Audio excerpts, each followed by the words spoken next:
శ్రీ గురుభ్యో నమః.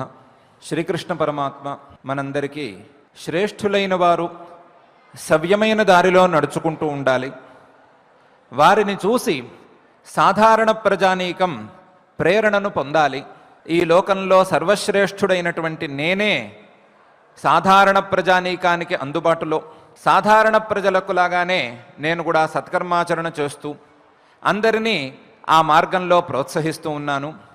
నా అంతటి వాడే ఇంత పని చేస్తూ ఉండగా సాధారణ శ్రేష్ఠులు, ఇతర జీవన్ముక్తులు లేదా సమాజంలో ఉండేటువంటి ఉన్నత స్థాయి ప్రజలు అందరూ కూడా సన్మార్గ ప్రవర్తనతో ఇతరులను ఆ సన్మార్గంలోకి ప్రోత్సహించాల్సిన అవసరం ఉన్నది అనే విషయాన్ని చాలా శ్రద్ధగా నొక్కి 3 శ్లోకాలలో చెప్పాడు. దాని యొక్క ఫలితాన్ని, దాని యొక్క తీరుని పరమాత్మ విడమర్చి పై శ్లోకాలలో ఇలా చెప్తున్నాడు. సక్తాః కర్మణ్య విద్వాంసః యథా కుర్వంతి భారత కుర్యాద్విద్వాన్ తథా అసక్తః చికీరుషుర్లోక సంగ్రహం అని ఆ శ్లోకాలలో మొదటి శ్లోకం. లోకంలో సాధకులను 2 రకాలుగా విభాగం చేసుకోవచ్చు, లేదా ప్రజలనే 2 రకాలుగా విభాగం చేసుకోవచ్చు. బాగా తెలిసిన వారు అని ఒక విభాగం, తెలుసుకోవలసిన వారు అని మరొక విభాగం.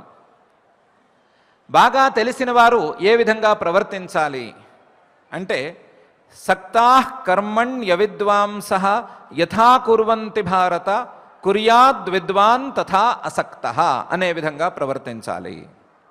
ఏమిటి అంటే, బాగా తెలిసిన వారు, తెలుసుకోవలసిన వారు, సామాన్య సాధకులు ఏ సత్కర్మాచరణ చేస్తే ముందుకు వస్తారో, ఏ సత్కర్మాచరణ చేస్తే అభ్యున్నతిని పొందుతారో ఆ రకమైన సత్కర్మాచరణను బాగా తెలిసిన వారు, తత్వజ్ఞానం కూడా కలిగిన వాళ్ళు శ్రద్ధగా ఆచరించి చూపించాలి. ఎలా ఆచరించి చూపించాలి అంటే, తను ఏమాత్రం అక్కడ కర్తృత్వాభిమానం లేకుండా ఉండి, తను ఏమాత్రం అక్కడ కర్తృత్వం వలన వచ్చినటువంటి ఫలాన్ని పొందే అపేక్ష లేకుండా ఉండి, సామాన్య సాధకులను మాత్రం ఈ సత్కర్మాచరణ చేసినట్లయితే మీకు సర్వోత్తమమైనటువంటి ఫలితం లభిస్తుంది అని తన చర్యల ద్వారా ప్రోత్సహిస్తూ ఉండాలి. సాధారణంగా ఉండేటువంటి ప్రజానీకం కానీ, తత్వజ్ఞానాన్ని పొందవలసినటువంటి ప్రజానీకం కానీ, సాధకుల స్థాయికి కూడా చేరుకోవలసినటువంటి ప్రజానీకం కానీ ఏ రకంగా వారి వారి కర్మాచరణలను చేసుకుంటూ ఉంటారు అంటే, ఈ కర్మాచరణ ద్వారా అది చిన్న పని కావచ్చు, పెద్ద పని కావచ్చు, లౌకికమైనటువంటి కర్మాచరణ కావచ్చు, లేదా ధార్మికమైనటువంటి సత్కర్మాచరణ కావచ్చు, ఏ రకమైనటువంటి కర్మాచరణ అయినా సరే ఈ కర్మాచరణ వలన నాకు ఏదో ఒక ఫలితం దక్కాలి. నేను ఈ సత్కర్మాచరణను నేను చేస్తున్నాను కాబట్టి నాకు ఫలితం దక్కాలి, చేసిన వాడికే ఫలం దక్కాలి అనే అభిప్రాయంతో చేస్తూ ఉంటారు. సక్తాః కర్మణి అవిద్వాంసః యథా కుర్వంతి, వారు ఏ విధంగా చేస్తూ ఉంటారో నాకు ఫలితం రావాలి అనే ఉద్దేశ్యంతో శ్రద్ధగా చేస్తూ ఉంటారు. ఈ ప్రోత్సహించేటువంటి తెలివైనవాడు లేదా తెలిసినవాడు లేదా తత్వజ్ఞాని ఏ విధంగా నడుచుకోవాలి అంటే, కుర్యాద్విద్వాన్, అదేవిధంగా ఆ తెలుసుకోవలసిన వారు అవిద్వాంసులు ఏ విధంగా వారి వారి కర్మలను శ్రద్ధగా చేస్తారో అదేవిధంగా ఇతను కూడా శ్రద్ధగా చేసి వారికి చూపించాలి. చేసేటప్పుడు జాగ్రత్త మాత్రం వహించుకోవాలి. అసక్తః, తను మాత్రం అక్కడ ఈ కర్మకు నేను కర్తను, ఈ సత్కర్మాచరణం ద్వారా నాకు ఫలితం రావాలి అనే లంపటంలోకి దిగకూడదు. కుర్యాద్విద్వాన్ తథా అసక్తః. మరి ఫలితం లేకపోతే తత్వజ్ఞాని ఈ కర్మను ఎందుకు చేయాలి, ఈ సత్కర్మాచరణను ఎందుకు చేసి చూపించాలి అంటే, చికీరుషుః లోక సంగ్రహం. సాధారణ ప్రజానీకానికి, సాధకుల స్థాయికి చేరవలసిన వారికి, సాధకుల స్థాయికి చేరినా సరే సాధనలో ఉన్నత స్థాయిని పొందటానికి ప్రయత్నం చేస్తున్న వారికి దారి చూపించటం కోసం ఈ రకంగా చేయాలి. వారి యొక్క దారి తప్పుడు దారి కాకుండా కాపాడుకోవటం కోసం వారి దారి తప్పుడు దారి అయిపోయి వారు పూర్తిగా కింద పడిపోయేటువంటి ప్రమాదాన్ని నివారించుకోవటం కోసం లోక సంగ్రహం చికీర్షు, అందరినీ ఉద్ధరించటం కోసం ఈ రకమైనటువంటి ప్రయత్నం తత్వజ్ఞాని అయినా సరే చేయవలసిందే అని పరమాత్మ స్పష్టంగా నిర్దేశం చేస్తున్నాడు. సక్తాః కర్మణి అవిద్వాంసః యథా కుర్వంతి భారత కుర్యాత్ విద్వాన్ తథా అసక్తః చికీర్షు లోక సంగ్రహం అని. ఈ శ్లోకంలో పరమాత్మ ఒక ఉపదేశం, ఒక హెచ్చరిక రెండిటినీ జాగ్రత్తగా ఉంచుతున్నాడు. మీకు తత్వజ్ఞానం కలిగింది కదా అనే ఉద్దేశంతో మీరు మిగతా సాధకులను ఏమాత్రం అశ్రద్ధ చేయటానికి వీలు లేదు. మీరు కష్టపడి సాధించుకున్నటువంటి తత్వజ్ఞానాన్ని ఇతరులు కూడా అందుకునేట్లుగా మీరు కొంచెం సహకరించాలి. ఆ సహకరించే క్రమంలో మీరు మళ్ళీ కిందకి దిగజారకూడదు. సహకరించే క్రమం ఏమిటి అంటే శ్రద్ధగా సత్కర్మాచరణ చేస్తూ కనిపించటం. ఆ సత్కర్మాచరణ చేస్తూ ఉన్నప్పుడు ఆ సత్కర్మాచరణ యొక్క లంపటం అంటే ఈ సత్కర్మాచరణ ద్వారా ఫలితం నాకు దక్కాలి అనేటువంటి అపేక్షలో గనక తత్వజ్ఞాని దిగినట్లయితే, ఒకవేళ అలా దిగితే మళ్ళీ ఇతను జారినట్టయిపోతుంది. జారిపోకూడదు. అదే సమయంలో ఇతరులకు పైకి వెళ్ళేటువంటి సహకారం అందించాలి. సహకారం అందించాలి అనేది సూచన, నువ్వు జారిపోకూడదు అనేది హెచ్చరిక. ఈ ఆసక్తి లేదా కర్మఫలాసంగం అని పరమాత్మ దేన్నైతే చెప్పుకుంటూ వస్తున్నాడో అది జారుడు బండలాంటి వ్యవహారం. అది జారటం మొదలు పెడితే ఎంత దూరమైనా ఎంత కిందకైనా దిగజారి చేస్తుంది. అటువంటి దిగజారే పనులు నువ్వు చేసుకోవద్దు, ఇతరులకు సహాయం మాత్రం చేస్తూ ఉండు అని పరమాత్మ స్పష్టంగా నిర్దేశం చేశాడు. అయితే తత్వజ్ఞానం కలిగిన తరువాత పరిస్థితి ఏంటి అనే విషయాన్ని పరమాత్మ ఇంతకుముందే చెప్పాడు కదా. నైవ తస్య కృతేన అర్థః నా కృతేనేహ కశ్చన నచాస్య సర్వభూతేషు కశ్చిదర్థ వ్యపాశ్రయ అని చెప్పాడు కదా. ఈ ప్రపంచంతో సంబంధం లేకుండా ఉంటాడు ఆ తత్వజ్ఞాని అని ఇంతకుముందే చెప్పుకున్నాడు కదా పరమాత్మే. మరి ప్రపంచంతో సంబంధం లేని తత్వజ్ఞానికి ప్రపంచంలో ఉన్న వాళ్ళని, సాధారణ సాధకులను ఉద్ధరించవలసిన అవసరం ఏముంది? ఆ ఉద్ధరించటాన్ని ఎలా కర్తవ్యంగా నిర్దేశించగలడు? పరమాత్మ అయినా సరే దీన్ని కర్తవ్యంగా ఎలా నిర్దేశించగలడు అని ఒక సందేహం రావచ్చు. దానికి పెద్దలు ఏం సమాధానం చెప్తారంటే, ఇది నిజమైన మాటే. తత్వజ్ఞానం కలిగిపోయిన తర్వాత ఈ ప్రపంచం మీద ఏమాత్రం సంబంధం లేకుండా ఉండేటువంటి నిజమైన మహానుభావులు కొంతమంది ఉండనే ఉన్నారు. జడభరతుడు ఇత్యాది మహానుభావులు ఆ కోవలోకి వస్తారు. వారు ఎవరికీ ప్రత్యేకించి ఉపదేశాలు చేసినట్లు కనిపించటం లేదు. కేవలం వారి మానాన వారు ఉన్నారు. అసలు ఇంకా లోతుకు వెళ్ళి పరిశీలించుకుంటే ఎన్నసంతం న చాసంతం నాశ్రుతం న బహుశ్రుతం న దుర్వృత్తం న సువృత్తం వేద కశ్చిత్ సబ్రాహ్మణ అనుంది. తత్వజ్ఞానం కలిగిన వాణ్ణి, బ్రహ్మజ్ఞానం కలిగిన వాణ్ణి వీడు మంచివాడు అని చెప్పలేం, కనిపెట్టలేం. వీడు చెడ్డవాడు అని కూడా కనిపెట్టలేం. అలాగే వీరికి ఏదో తత్వజ్ఞానం కలిగింది అని కనిపెట్టలేం. సాధారణ జ్ఞానం ఉన్నదా లేదా అని కూడా కనిపెట్టలేం. అలాగే వీడి యొక్క ప్రవర్తన సవ్యంగా ఉందా లేదా అని కూడా మనం కనిపెట్టలేం. ప్రవర్తన దుర్మార్గంగా ఉంది అని కూడా నిర్ణయించలేం. ఏ విధంగానూ మనలాంటి సాధారణ స్థాయి ప్రజలకు, సాధకులకు అందని రీతిలో, అది ఇంకా వాళ్ళు శాస్త్రాలలో చెప్పినట్లుగా మత్తోన్మత్త పిశాచవత్, ఒక మత్తులో ఉన్న వాళ్ళలాగా లేదా పిచ్చి వాళ్ళలాగా, పిశాచాలు దయ్యాలు పట్టిన వాళ్ళలాగా వాళ్ళు వ్యవహరించే అవకాశం ఉంది. అటువంటి వారిని కనిపెట్టడం సాధారణ స్థాయి సాధకులకు సాధ్యమే కాదు. ఎవరైనా విశిష్టమైన సాధకులు, సాధనలో ఒక స్థాయిని పొందిన వాళ్ళు వాళ్ళని కనిపెట్టినా సరే వారిని చూసి నేర్చుకోవలసిందే తప్ప, వారు ఇలా ఉన్నారు, ఓహో బహుశః తత్వజ్ఞానం పొందితే ఈ రకమైన స్థితి రావచ్చు, ఏమీ అపేక్షించని ఒక గొప్ప స్థితి రావచ్చు అని నమ్మటం వరకైతే జరుగుతుంది. కానీ వారి ద్వారా ఉపదేశం అయితే అందదు.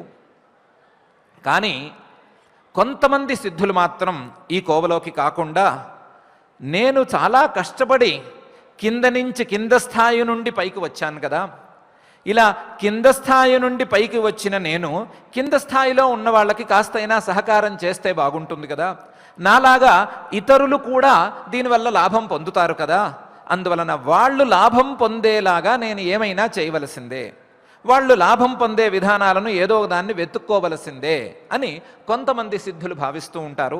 ఇవి వారి వారి అభిప్రాయాలకు చెందిన వ్యవహారాలు. ఇంతేకాకుండా పరమాత్మ యొక్క వ్యవస్థలో కూడా ఇవి భాగాలు. అలాంటి వారి కోవలోకి మనకు తెలిసినటువంటి శ్రీశుకుడు, అంటే భాగవతాన్ని ఉపదేశం చేసినటువంటి శ్రీశుకుల వారు, ఇలాంటి మహానుభావులు కొంతమంది వస్తారు. వారు తత్వజ్ఞానాన్ని పరిపూర్ణంగా సాధించినప్పటికీ తత్వజ్ఞానాన్ని సాధించవలసినటువంటి సాధారణ స్థాయి సాధకులకు జాగ్రత్తగా ఉపదేశం చేసి, ఏ విధంగా చేస్తే, ఏ రకంగా మెట్లు మెట్లుగా చేసుకుని పైకి ఎదిగితే పూర్తిగా మనం సాధించవలసిన లక్ష్యాన్ని చేరుకోగలం అనే విషయాన్ని వివరంగా విస్తరిస్తూ ఉంటారు. అలాంటి వారిని మనం ఆదర్శంగా తీసుకుని సాధనలో ఏమాత్రం పెద్ద స్థాయికి వచ్చినా సరే, సాధనలో ఇతరుల కంటే ఒక మెట్టు పెద్ద స్థాయిలో ఉన్నా సరే, మనకంటే కింద స్థాయి సాధకులకు ఎంతో కొంత ఉపకారం చేసేటువంటి ఉత్తమమైన గతిని పొంది ఉండాలి. ఆ ఉత్తమమైనటువంటి విధానాన్ని సాధారణ స్థాయి శ్రేష్ఠులు, ఉత్తమ శ్రేష్ఠులు కూడా తప్పకుండా ఆచరించి తీరవలసిందే అని పరమాత్మ ఇక్కడ మనకు సూచన చేస్తున్నాడు అని ఆ పెద్దలు చెప్తూ ఉంటారు. దానికి ఉదాహరణగా ఇది కూడా చెప్తారు. పెద్ద సముద్రంలో ఈదగలిగిన వాళ్ళు కొంతమంది, సముద్రాన్ని ఈది దాటగలిగిన వాళ్ళు కొంతమంది, దాటి అవతల వైపు తీరానికి చేరగలిగిన వాళ్ళు కొంతమంది. సముద్రాన్ని ఈదే సామర్థ్యమే లేని వాళ్ళు, యువతల వైపు వాళ్ళు ఉన్నవాళ్ళు కొంతమంది. సముద్రం ఈదగలిగిన సామర్థ్యం ఉన్నవాళ్ళు సముద్రాన్ని ఈదేసి అవతల వైపుకు వెళ్ళిపోయారు అని అనుకుంటే అవతల వైపు ఏముంది, దాన్ని ఈదటం ఎలా అని యువతల వైపు ఉన్న వాళ్ళకి చెప్పేది ఎవరు? లేదా ఒక పెద్ద అమృత సముద్రం, ఆ అమృత సముద్రంలో నిండా మునిగిపోయి ఉన్నారు కొంతమంది మహానుభావులు. వారు నిండా మునిగిపోతే, వారు అందులోనే వాళ్ళ యొక్క ఆనందాన్ని అనుభవిస్తూ ఉంటే, ఆ అమృత సముద్రం యొక్క ఆనందాన్ని గురించి బయట ఉండేటువంటి సాధారణ ప్రజలకు తెలియచెప్పేది ఎవరు? కాబట్టి కొంతమంది ఉండాలి, వారికి జీవన్ముక్తులోనే ప్రస్తుతానికి పేరు పెట్టుకుందాం. వారు ఒక్కసారి అమృత సముద్రంలోకి వెళ్ళి, లేదా ఆ సముద్రాన్ని దాటి అవతల వైపు తీరాన్ని చూసి, అవతల వైపు తీరం ఇలా ఉంటుంది, దీన్ని దాటే విధానం ఇది, ఇంత దమ్ముగా ఈదాలి, మధ్యలో ఎక్కడా ఆగకూడదు, ఈ మార్గంలో ఈదాలి, ఈ మార్గంలో ఈదితే అక్కడ జలచరాలు ఉండవు, మొసళ్ళు ఉండవు, లేదా తిమింగలాలు ఉండవు అనేటువంటి విధానాన్ని జాగ్రత్తగా కనిపెట్టి మళ్ళీ ఒక్కసారి వెనక్కొచ్చి సాధారణ ప్రజానీకానికి, యువతల ఒడ్డులో ఉండేటువంటి సామాన్య ప్రజలకు కూడా కొద్ది కొద్దిగా ఈతను నేర్పి వాళ్ళు ఆ సముద్రాన్ని దాటడంలో సహాయం చేయాలి. ఇలా చేయటం అనేది కొంతమంది యొక్క స్వభావం. ఆ స్వభావాన్ని పరమాత్మ జాగ్రత్తగా రక్షించుకోమంటున్నాడు. రక్షించుకునేటప్పుడు ఏమాత్రం తప్పులకు అవకాశం ఇవ్వకుండా, యువతలకు వచ్చినవాడు యువతలే ఉండిపోకుండా, మహా అమృత సముద్రంలో మునగవలసిన వాడు బయటకు వచ్చి బయటే ముగిలిపోకుండా జాగ్రత్తగా నువ్వు మళ్ళీ వెళ్ళే దారిని కూడా చూసుకోవలసిందే. అంతే తప్ప నువ్వు ఇరుక్కోకూడదు, ఇతరులకు సహాయం చేయకుండా ఉండకూడదు అని పరమాత్మ తత్వజ్ఞానులకు, జీవన్ముక్తులకు ఒక చిన్న ఉపదేశం, హెచ్చరిక రెండూ చేస్తున్నాడు. ఈ ఉపదేశం కేవలం తత్వజ్ఞానానికి, ఆ తత్వజ్ఞానం పొందినటువంటి జీవన్ముక్తులకి మాత్రమే పరిమితం కాదు. సాధారణ స్థాయి ప్రజలకు ఒకంత సాధనలో, అంటే లౌకికమైనటువంటి సాధనలో మనకు ఏదో ఒక సంపద కానీ లేకపోతే ఒక అధికారం కానీ మనకు లభించినప్పుడు ఇతరులకు కూడా ఆ స్థితిగతులను అందించేటువంటి సహాయం చేయమనే ఒక రకమైన సూచన ఇందులో దాగి ఉంది అని మనం శ్రద్ధగా గమనించుకోవచ్చు. ఎంతో కొంత మనలాంటి సాధారణ సాధకుల మీద సిద్ధుల వారికి ఎంతో కొంత దయ అనేది ఉండి తీరాలి. ఆ దయతో వారు ఇతరులకు సహాయం చేసి తీరాలి అని పరమాత్మ సూచనను కూడా మనం ఈ శ్లోకంలోంచి అర్థం చేసుకోవచ్చు. ఆ అర్థం చేసుకునే విధానంలో హెచ్చరికను మాత్రం దృష్టిలో పెట్టుకోవాలి. ఇతరులను దాటించేటప్పుడు మనం మునిగిపోయేటువంటి ప్రమాదాన్ని కొని తెచ్చుకోకరాదు. ఎందుకంటే ఈత రాని వాళ్ళని నదుల్లో రక్షించే వాళ్ళకి వచ్చే ప్రధానమైన ప్రమాదం ఈత రాని వాళ్ళు ఈత వచ్చిన వాళ్ళని ముంచేయటం. ఈత రాని వాళ్ళకి భయంగా ఉంటుంది. ఆ భయంలో భాగంగా వాళ్ళు ఆ ఈత వచ్చిన వాళ్ళ కాళ్ళు చేతులు గట్టిగా పట్టేసుకుని వాళ్ళని తొక్కి వీళ్ళేదో బయటికి రావాలి అని ప్రయత్నం చేస్తూ ఉంటారు. ఆ ఈతరాన్ని వాడిని రక్షించడానికి వెళ్ళినటువంటి ఈత వచ్చిన వాడు మునిగిపోతూ ఉంటాడు, ఈతరాని వాడు మాత్రం సేఫ్గానే ఉంటాడు. ఇది అప్పుడప్పుడు జరిగేటువంటి ప్రమాదం. ఈ ప్రమాదాన్ని మనం సాధారణ సాధనలోనూ, లౌకికమైన సాధనలోనూ, లేకపోతే ఆధ్యాత్మికమైన సాధనలోనూ కొని తెచ్చుకోకూడదు. మనం మునిగిపోకూడదు ఎట్టి పరిస్థితుల్లోనూ. ఇతరులను తేల్చేటువంటి ప్రయత్నం చేస్తూ ఉండాలి. ఆ ప్రయత్నాన్ని జాగ్రత్తగా తెలివిగా మనం సాధించుకోవాలి అనే సూచనను పరమాత్మ ఈ శ్లోకంలో ఇస్తున్నాడు. సక్తాః కర్మణ్య విద్వాంసః యథా కుర్వంతి భారత కుర్యాద్ విద్వాన్ తథా అసక్తః చికీర్షుర్లోక సంగ్రహం. లోక సంగ్రహం తప్ప మరి ఒక కారణం ఈ ప్రయత్నంలో ఉండరాదు అని. ఇంతేకాకుండా ఆ లోక సంగ్రహం చేసేటప్పుడు తీసుకోవలసినటువంటి ఒక ప్రధానమైన జాగ్రత్తను కూడా పై శ్లోకంలో పరమాత్మ ఇలా తెలియజేస్తున్నాడు. న బుద్ధిభేదం జనయేత్ అజ్ఞానాం కర్మసంగినాం జోషయేత్ సర్వకర్మాణి విద్వాన్ యుక్త సమాచరన్ అని. సాధారణమైనటువంటి ప్రజానీకం, సాధారణమైనటువంటి సాధకులు, సామాన్య స్థాయి సాధకులు సత్కర్మాచరణ చేసుకోవాలనే ప్రయత్నంలో ఉంటారు. ఆ సత్కర్మాచరణ ఏ విధంగా చేసుకుంటూ ఉంటారు అంటే, ఈ సత్కర్మాచరణకు కర్తను నేను, చేస్తున్నటువంటి నాకు ఫలితం రావాలి అనేటువంటి బుద్ధిలో ఉంటారు. ఆ బుద్ధిని తత్వజ్ఞాని అనేవాడు చెడగొట్టకూడదు. న బుద్ధిభేదం జనయేత్, ఆ బుద్ధిని చెడగొట్టేసి నీకు సత్కర్మల వల్ల ఏమీ ఫలితం లేదు, జ్ఞానం వల్లనే సర్వోత్తమమైన ఫలితం అనే మాటను అనవసరమైన సందర్భాల్లో చెప్పకూడదు. న బుద్ధిభేదం జనయేత్, సత్కర్మాచరణ చేయాలి అనేటువంటి ప్రవృత్తికి విఘాతకంగా, ఆ ప్రవృత్తిని భంగపరిచేట్లుగా ఉపదేశాలు చేయరాదు. న బుద్ధిభేదం జనయేత్, ఎవరికి? అజ్ఞానాం, సరిగ్గా తెలుసుకోవలసిన వారికి. ఇంతవరకు వారికి ఏమీ తెలియదు, వారు తెలుసుకోవాలి. అటువంటి వారికి అనవసరమైనటువంటి బుద్ధిభేదాన్ని చేయకూడదు. అజ్ఞానాం కర్మ సంగినాం, వారు సత్కర్మాచరణ చేస్తూ ఉంటారు. ఆ సత్కర్మాచరణతో తమకు సంబంధం ఉంచుకుంటారు, నిజమే. ఆ సంబంధం తప్పు అనే మాట ఇప్పుడు చెప్పకూడదు.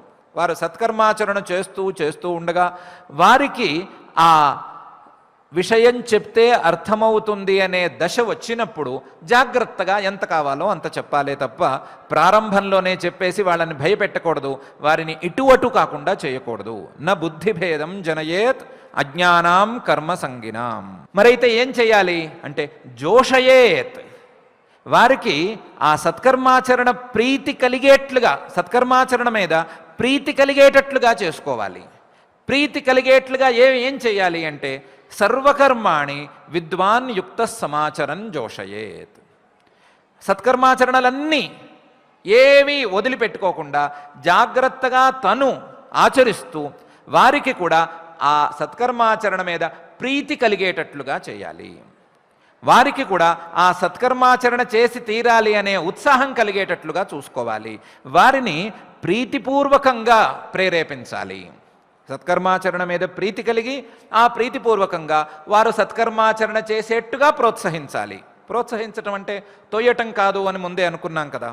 ఏం చేయాలి అంటే ప్రీతి కలిగించాలి. ఆ ప్రీతి కలిగించడానికి ఏం చేయాలి అంటే, వారు కూడా, తత్వజ్ఞానులు కూడా, లేదా ఉన్నత స్థాయి సాధకులు కూడా శ్రద్ధగా సత్కర్మాచరణ చేస్తూ కనిపించాలి. కానీ ఆ హెచ్చరిక, ఆ జాగ్రత్త అలాగే ఉంది. యుక్త సమాచరన్, ఏ విధంగా అంటే ఏమాత్రం అందులో ఆసంగం లేకుండా సమతాభావంతో జాగ్రత్తగా చేయాలి. పరమాత్మ చెప్పినటువంటి యోగ కర్మసు కౌశలం అనే విధానాన్ని దృష్టిలో ఉంచుకుని ఆ యోగపూర్వకంగా, సమతాభావపూర్వకంగా ఈ సత్కర్మలను చేయాలి. చేసి ఇతరులకు కూడా ఆ సత్కర్మాచరణలో ప్రీతిని కలిగించాలి. ప్రీతిని కలిగించి వారు ఆ సత్కర్మాచరణ మార్గంలో ఉండేటట్లుగా చూసుకోవాలి. ఇది వారి యొక్క కర్తవ్యం అని పరమాత్మ ప్రత్యేకించి చెప్తున్నాడు. అదేంటి, పరమాత్మే ఒకవైపు త్రైగుణ్య విషయావేదాన్ని శ్రైగుణ్యో భవార్జున అని ఒకవైపు చెప్పాడు. లేదా సమత్వం యోగ ఉచ్యతే అని సమతాభావపూర్వకంగానే సత్కర్మాచరణ చేయాలే తప్ప ఫలాపేక్షతో సత్కర్మాచరణ చేయకూడదు అని రకరకాలుగా చెప్పాడు, చాలాసార్లు చెప్పాడు. ఆ తత్వజ్ఞానం ఒక్కటే శ్రేష్టం, ఏషా బ్రాహ్మీ స్థితి పార్థ అని కూడా చెప్పాడు. ఇదే విషయాన్ని పైపైన అధ్యాయాల్లో కూడా చెప్పబోతున్నాడు. చెప్పబోతూ ఉన్న విషయాన్ని ఎందుకు వాళ్ళకు తెరిచి చూపించద్దంటున్నాడు? ఉన్న విషయమే కదా ఇది. కర్మల వలన సరి అయిన ఫలితం రాదు. సత్కర్మాచరణ ద్వారా వచ్చేటువంటి ఫలితం పరిమితమైనటువంటి ఫలితం, తత్వజ్ఞానం ద్వారా వచ్చేటువంటి ఫలితం అపరిమితమైన ఫలితం అని అందరికీ ఎందుకు చెప్పకూడదు? ఉపనిషత్తులే చెప్తున్నాయి కదా. ఉపనిషత్తులు ప్లవాహ్యేతే అదృఢా యజ్ఞరూపా అష్టాదశోక్తమవరం యేషు కర్మ ఏతచ్ఛ్రేయో ఏభినందంతి మూఢా జరామృత్యం తే పునరేవాపియంతి అని చెప్తున్నాయి కదా. చాలా కర్మలున్నాయి, ఎన్నో సత్కర్మాచరణలు ఉన్నాయి, ఎన్నెన్నో ఉన్నాయి, లెక్కలేనన్ని ఉన్నాయి. ఆ సత్కర్మాచరణంతా చేసుకుంటూ పోతే ఏమవుతుంది అంటే మళ్ళీ జన్మ మళ్ళీ మరణం, మళ్ళీ జన్మ మళ్ళీ మరణం అనే వస్తుంది. జరామృత్యం తే పునరేవాపియంతి. ఆ జన్మ మరణ ప్రవాహం అనేది ఆగదు. అందువలన ఆ మోహంలోకి కూరుకుని పోకూడదు, తత్వజ్ఞానాన్ని సాధించాలి అని ఉపనిషత్తులు చెప్తూనే ఉన్నాయి కదా. ఉపనిషత్తులు ఇలా చెప్తూ ఉండగా పరమాత్మే ఇంతకుముందు ఇలా ఉపదేశం చేసేసిన తరువాత ఇప్పుడు కొత్తగా వచ్చి ఆ సత్కర్మాచరణ గురించిన బుద్ధిభేదాన్ని చేయకూడదు అని ఇప్పుడు ప్రత్యేకించి ఉపదేశం చేస్తాడేమి? ఈ ఉపదేశం యొక్క తాత్పర్యం ఏమిటి? పరమాత్మ యొక్క హృదయం ఏమిటి అని ఒక సందేహం వస్తుంది. దానికి సమాధానం ఏమిటంటే సత్కర్మాచరణ మార్గంలో మొదటి అడుగు పడాలి.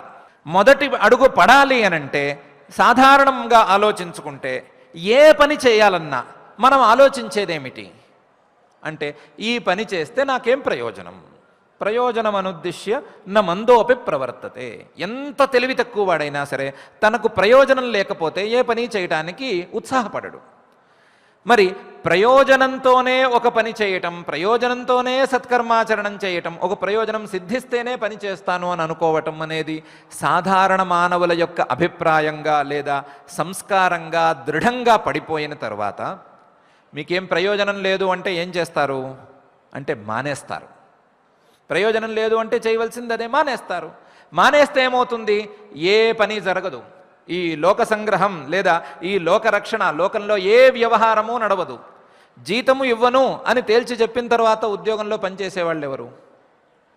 జీతం ఇస్తే పని చేసేవాళ్ళనే వెతుక్కోవలసిన పరిస్థితి ఉంది అంటున్నాయి కదా కొన్ని చోట్ల. కాబట్టి జీతమే ఇవ్వను, నీకు ఫలితమే లేదు అంటే ఇంక పని చేసేవాళ్ళు ఎవరు? కాబట్టి మొదటి వాక్యంగా ఏమి చెప్పాలి అంటే మొదటి వాక్యంగా నీకు ప్రయోజనం ఉంది అని చెప్పాలి.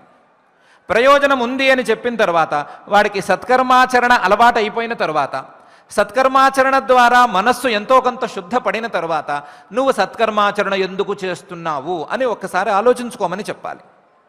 సత్కర్మాచరణ ఎందుకు చేస్తున్నాను అంటే ప్రయోజనం కోసం చేస్తున్నాను అని సదరు వ్యక్తి సమాధానం ఇస్తాడు. ప్రయోజనం అంటే ఏమనుకుంటున్నావు? తాత్కాలిక ప్రయోజనం కావాలా, శాశ్వతమైన ప్రయోజనం కావాలా అని అడగాలి.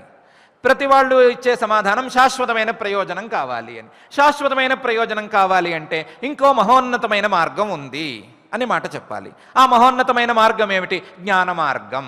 మరి ఆ జ్ఞాన మార్గంలోకి ఎలా పయనించాలి అంటే నువ్వు చేస్తున్నటువంటి సత్కర్మాచరణలనే జాగ్రత్తగా సమతాభావపూర్వకంగా చేసినట్లయితే ఆ జ్ఞాన మార్గంలో మొదటి అడుగు పడుతుంది అని చెప్పాలి. చెప్పి పైన ఏమి సాధించాలో చెప్పాలి. ఇది దీనికి ఒక వరస. ఈ వరసను కాకుండా మధ్యలో ఎక్కడైనా కట్ చేస్తే అంటే సత్కర్మాచరణ చేసినందువల్ల ఉపయోగం ఏం లేదు, తత్వజ్ఞానం వల్లనే ఉపయోగం అనే మాట ఒక్కసారి సాధారణ మానవుడికి అనేస్తే వాడికి అర్థం కాని విషయం గురించి మనం ముందే హింట్ ఇచ్చేస్తే ఈ సత్కర్మాచరణను వదిలేస్తాడు. ఆ జ్ఞాన మార్గంలో మాత్రం ఏమాత్రం ప్రవేశం రాదు. ఇది సామాన్యంగా మనకు తెలిసినటువంటి విద్యలన్నిటిలోనూ మనం అనుసరించే విధానమే. మొదలు అక్షరాలు దిద్దించి కదా మిగతా ఏమైనా చెప్పాలి. అక్షరాలే రాని వాడికి అసలు విద్య అంటే ఏంటి, ఎంఏలో ఏమి సిలబస్ ఉంటుంది లేదా పిహెచ్డీలో ఏ విధంగా మెథడాలజీ ఉంటుంది అనే విషయాన్ని మనం బాగా చెప్పేస్తే అక్షరాలు రాని వాడికి ఏం తెలుసుకుంటాడు, ఏమి సాధిస్తాడు? నాకు ఈ అక్షరాలు వద్దు, పిహెచ్డీ కావాలి అని ఏడుస్తూ కూర్చుంటే పిల్లవాడు వాడికి పిహెచ్డీ అనే దాన్ని ఎక్కడి నుంచి తీసుకొచ్చిస్తాము? ఇవ్వలేం కదా. అలాగే సాధారణ స్థాయి ప్రజలకు సాధారణమైనటువంటి సత్కర్మాచరణను అలవాటు చేయలేకపోతే ఆ సాధారణ స్థాయి సాధకులు ఎప్పటికీ పై స్థాయిని అందుకోలేరు అని పరమాత్మ స్పష్టంగా పేర్కొంటున్నాడు. అలా పేర్కొని జోషయేత్ సర్వకర్మాణి విద్వాన్ యుక్త సమాచరన్ అని ఆ జోషయేత్ వారికి ప్రీతి కలిగేట్లుగా తను ఆచరించి చూపించాలి అని స్పష్టంగా చెప్తున్నాడు. దీనికి ఉదాహరణగా మనం శ్రీరామచంద్రుడిని స్పష్టంగా తీసుకోవచ్చు. రాముడి గురించి మనకు రామాయణంలో తెలిసినది ఒక ఎత్తైతే తెలుసుకోవలసినది చాలా ఎక్కువగానే ఉంది. రాముడి యొక్క వివాహానికి ముందు విశ్వామిత్ర మహర్షి గారు వచ్చిన సందర్భంలో ఆయనకు కొన్ని సందేహాలు వచ్చినాయి. ఆ సందేహాలన్నీ తత్వజ్ఞానం కలగాలి అనే ప్రయత్నం చేస్తున్నటువంటి ఉత్తమ సాధకుడికి కలిగేటువంటి సందేహాలు. ఆ సందేహాలను భరించలేక ఈ శ్రీరామచంద్రుడు ఏమీ చేయలేని నిష్క్రియ స్థితికి చేరిపోయాడు. ఆ నిష్క్రియ స్థితిలో ఉండేటువంటి రాముణ్ణి వశిష్ఠ మహర్షి గారు జాగ్రత్తగా పిలిచి నువ్వెందుకు ఈ రకంగా ఉన్నావు అని ప్రశ్నలన్నీ వేసి ఆయన సందేహాలన్నిటినీ జాగ్రత్తగా విని సందేహాలను తీర్చి ఆయనకు తత్వజ్ఞానం కలిగేలా కొంత సహాయం చేశాడు. ఆ సహాయం చేసిన తర్వాత రాముడికి అకారణంగా ఒక జ్ఞాన సమాధి ఏర్పడింది. జ్ఞాన సమాధి, ఇంకేమీ లేదు, ఒళ్ళు తెలియని సమాధి వచ్చేసింది.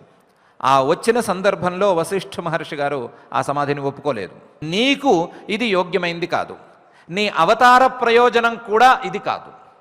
నీ అవతార ప్రయోజనం ఇతరులకు ఆదర్శంగా నిలవటం. కాబట్టి ఇటువంటి వాడివి నువ్వు జ్ఞాన సమాధిలో కూర్చుని పద్మాసనం వేసు కూర్చుంటే లాభం లేదు, నువ్వు బయటికి వచ్చేయాల్సిందే. నీవు అనుసరించవలసిన విధానం వేరుగా ఉంది. అంటే నిరంతరం తత్వజ్ఞానంలో మునిగి ఉండటం, తత్వజ్ఞానంలో మునిగి ఉన్నా సరే లౌకికమైన వ్యవహారాలను లౌకికమైన సామాన్య సాధువులు ఎలా చేస్తారో అలా చేసి చూపించటం, ఇతరులకు ఆదర్శంగా నిలవటం, అవసరమైన వారికి యోగ్యులైన వారికి ఉపదేశం చేయటం, ఇది నీ యొక్క అవతార లక్ష్యం. కాబట్టి నీ జ్ఞాన సమాధిని నేను ఒప్పుకోను అని ఆయన బయటికి తీసుకొచ్చేశారు. తీసుకువచ్చి ఆయనకు నిజమైన జ్ఞాన నిష్ఠను అందేట్లు చూసుకుని అందిన తరువాత రామచంద్ర ప్రభువుకి విశ్వామిత్రుడి ద్వారా అక్కడికి మిథిలా నగరానికి పయనం, సీతా వివాహం ఇవన్నీ జరిగిన తరువాత ఆయన ఏమేం చేశారు అని క్రమంగా ఆయన కూడా మానిటర్ చేస్తూ వచ్చారు. వశిష్ఠ మహర్షి గారు కూడా మనందరికీ కూడా రామచంద్రుడు చేసినటువంటి విషయాలలో ఉండేటువంటి పై ధర్మాలు, పై వ్యవహారాలు తెలిసినప్పటికీ లోతులో ఆ మనస్సులో ఏమేమి ఉంది, మనస్సులో ఏమి ఉండి ఆయన పైనకి ఏ విధంగా ప్రవర్తించాడు అనే విషయాన్ని రామాయణంలో స్పష్టంగా పేర్కొనలేదు. అక్కడక్కడ సూచనలను మాత్రమే చేశారు కాబట్టి మనం అంతే చూస్తున్నాము. కానీ పద్మపురాణంలోనూ యోగవాసిష్ఠంలోనూ కొన్ని గ్రంథాలలో ఆ రామచంద్రుల వారి యొక్క వ్యవహార శైలి ఏమిటి, లోపల ఏ రకమైన తత్వజ్ఞాన నిష్ఠతో ఉన్నాడు, పైకి ఏ విధంగా ఆయన సాధారణ మానవుల్లాగా వ్యవహరిస్తున్నాడు, ఇంకా వేదాంత పరిభాషలో చెప్పుకోవాలంటే సాధారణ మానవుల్లాగా నటిస్తున్నాడు అనే విషయాన్ని స్పష్టంగా చెప్పారు. ఆయనకు సీతా వియోగం వలన బాగా దుఃఖం కలిగింది అని మనందరం బాగా దృఢంగా నమ్మేటువంటి విషయం. అయితే పద్మపురాణంలో విచిత్రమైన గాథ. అమ్మవారు పరమేశ్వరుడు కైలాసంలో ఉన్నారు. కింద రామచంద్రుడు సీతా వియోగంతో చాలా బాధపడుతున్నాడు. ఆ బాధపడటం చూసినటువంటి అమ్మవారు పరమేశ్వరుణ్ణి అడిగింది, నీవు నిరంతరం రామనామం జపిస్తూ ఉంటావు, రాముడే పరమాత్మ పరబ్రహ్మ అని మా అందరికీ చెప్తూ ఉంటావు, నీ పరమాత్మ పరబ్రహ్మ అక్కడ భార్యా వియోగం జరిగిందని బాధపడుతున్నాడు, అటువంటి వాణ్ణి పరమాత్మ పరబ్రహ్మ అని మాకెలా నువ్వు ఉపదేశం చేస్తావు అని అడిగింది. అడిగితే పరమేశ్వరుడు చెప్పాడు, కావాలంటే నువ్వే వెళ్ళి పరీక్షించుకో, నేను చెప్పిన దానిలో ఏమీ సందేహం లేదు అని. ఆవిడ కిందకు వచ్చింది. కిందకు వచ్చి సీతలాగా వేషం వేసుకుని, సీతామ్మవారిలాగానే ఆవిడ కూడా ఉండి ఒక చెట్టు కింద కూర్చుని ఏడుస్తూ ఉంది. రామచంద్రుడు అటువైపుగా వచ్చాడు, ఏడుస్తూనే ఉన్నాడు. ఆయన ఏడుస్తూనే ఈ సీతామ్మవారి వేషంలో ఉండేటువంటి అమ్మవారిని చూసి, అమ్మా సీత ఇటువైపైనా వచ్చిందా, నువ్వేమన్నా చూసావా అని అడిగి పైకి వెళ్ళిపోయాడు. అమ్మవారు గమనించింది, ఆయన మనస్సులో అఖండమైన ఆనందం నిండి ఉంది. పైకి మాత్రం ఏడుస్తున్నట్టుగా ఉన్నాడు, బాధపడుతున్నట్లుగా ఉన్నాడు. ఏమాత్రం లోపల తొణుకు బెణుకు లేదు, ఏమీ సందేహం లేదు. ఈ భార్యా వియోగం వలన వచ్చేటువంటి బాధ, దుఃఖం మనస్సులో కనిపించటం లేదు. అఖండానందంలో నిండి ఉన్నాడు. పైకి మాత్రం ఏదో బాగుందా బాగాలేదా, ఎలా ఉంది సీత, ఎలా ఉంది, యత్వన్నేత్ర సమాన కాంతి సలిలే మగ్నంతదిందేవరం మేఘైరంతరిత ప్రియే తవ ముఖఛాయానుకారీ శశి ఏపి త్వద్గమనానుసారిగతయస్తైరాజహంసాగతా త్వత్సాదృశ్య వినోదమాత్రమపి మే దైవైన నక్షమ్యతే అని విరహ శ్లోకాలు పాడుతూ ఉన్నాడు. లోపల మాత్రం ఏమీ ఆ వేదన లేదు, ఏమీ లేదు. అఖండమైనటువంటి ఆనందంలో మునిగి ఉన్నాడు. ఓహో, ఇందువలననే పరమాత్మగా ఈయనని పరమేశ్వరుడు కీర్తిస్తున్నాడు. ఈ కారణం వల్లనే ఈయన రామచంద్ర పరబ్రహ్మ అని మనకు తెలుస్తున్నది అని అమ్మవారు కూడా అర్థం చేసుకుంది.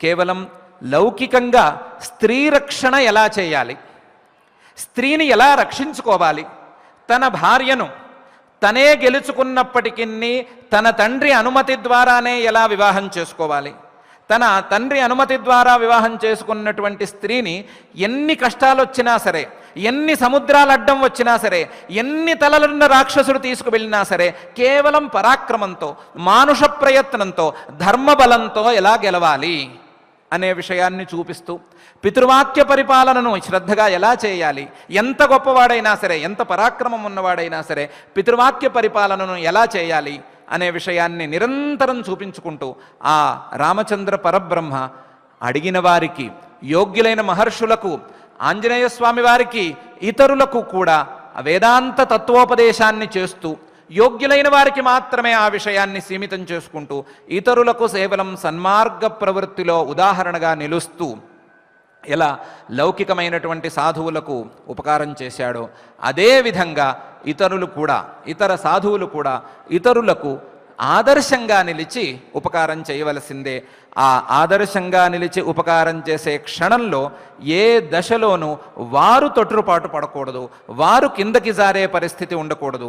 భార్యారక్షణ చేసుకోవాలి అని చూపించేటువంటి రామచంద్రుడికి ఎలాగైతే మనస్సులో భార్యా విరహ వేదన ఏమాత్రం లేదు, కేవలం అఖండానందమే మాత్రమే ఉన్నది అని అమ్మవారు గ్రహించిందో, అదేవిధంగా ఇతరులకు కూడా ఏమాత్రం సందేహం ఉండరాదు, ఏమాత్రం కిందకి జారేటువంటి ప్రమాదాలు కలిగి ఉండరాదు అనే విషయాన్ని పరమాత్మ స్పష్టంగా ఇక్కడ పేర్కొంటున్నాడు. పేర్కొని న బుద్ధిభేదం జనయేత్ అజ్ఞానాం కర్మసంగినాం జోషయేత్ సర్వకర్మాణి విద్వాన్ యుక్త సమాచరన్ అని స్పష్టంగా చేస్తున్నాడు. పరమాత్మ యొక్క ఉపదేశాన్ని మనం జాగ్రత్తగా అర్థం చేసుకుందాం.